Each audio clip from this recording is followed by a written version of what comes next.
ફેરવી નાખવામાં આવ્યું। મોરબીમાં સામે કાંઠે આવેલા ઉમા ટાઉનશીપ સામે આવેલા બે બુટલેગરના મકાન પર બુલડોઝર ફેરવી નાખવામાં આવ્યું છે।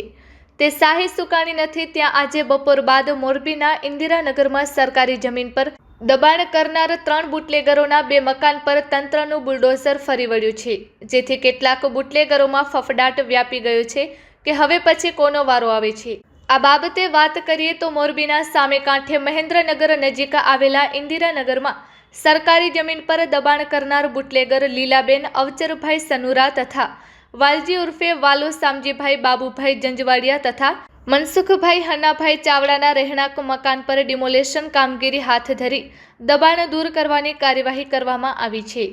આ સમયે પોલીસ બંદોબસ્ત ગોઠવવામાં આવ્યો છે અને મામલતદાર પણ હાજર રહ્યા છે। તેની નિગરાની હેઠળ કાર્યવાહી કરવામાં આવી છે। Report by Shrikant Patel, Morbi.